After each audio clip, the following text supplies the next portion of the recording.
people, what's up? It's YLA55 speaking.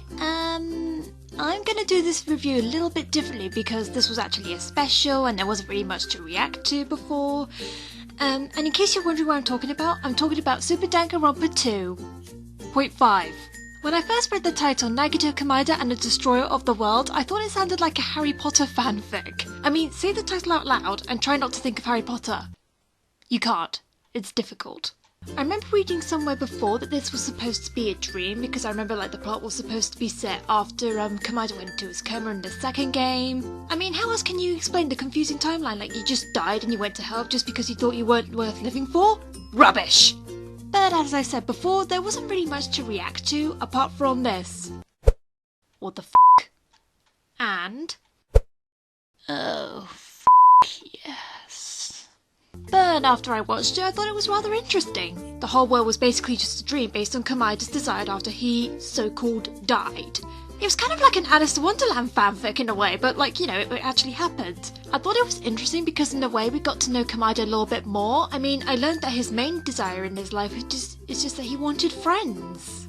And that gave me so much hope because, yeah, it's just that friendship gives me hope in life, just in general.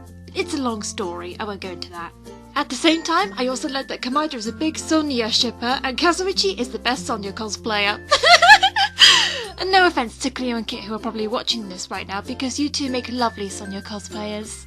But when Izuru showed up, I was expecting things to go a little bit dark, but I just felt like it just dropped dark fast, really. And we didn't really get to see it happen. It was just sort of, oh yeah, Kazuichi's dead now, I know you guys didn't like him, so there. I did feel like Kazuichi was acting a bit weird, and I thought Fuyuhiko and Sonya were too, in a way. I mean, in the second game, Fuyuhiko stated that he absolutely can't stand alcohol, he can't stand the smell of it, but in this dream, he was planning on drinking. Also, since when did Sonya get that close to Kazuichi? And I don't think Kazuichi would be that much of a wimp to skip a date with Sonya. And there's something else as well. Peko, Fuyuhiko, and Sonya go and try and avenge Kazuichi by confronting Izuru, and they all end up dead. Again. And by again, I mean Peko. I kind of get why Izuru needed to erase everyone from Kamada's existence, but even though, couldn't he have done it in a less despairing way? Okay, when I did try to think of a different way, most of my ideas sounded really stupid to compare to what actually happened, so I think this was probably the best way to do it. And after a little heart-to-heart chat, Kamada wakes up from his coma. I get the feeling Izuru did the same thing to the others, and I think it would have been pretty cool if that was like an actual anime as well. Just have every episode showing how Izuru managed to wake everyone up within their own little desiring world. I think that'd be really amazing. But there again, there are fan comics and fan fiction, so it is possible to make them reality. And above all, I thought this was an interesting OVA. I suppose it gave the answers some of us needed. And personally, I still do have a few questions, and I do have one big question I hope one of you guys will be able to explain to me. Does everyone still remember being in ultimate despair?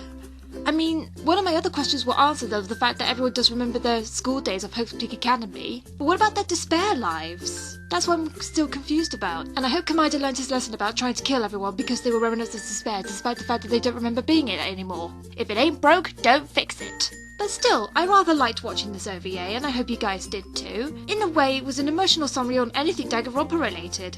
So, if you guys ever get bored and just want to watch something funny and dark, knowing the plot from Danganronpa 3, the anime, not V3, I say grab some popcorn and enjoy the show. See you soon. Bye!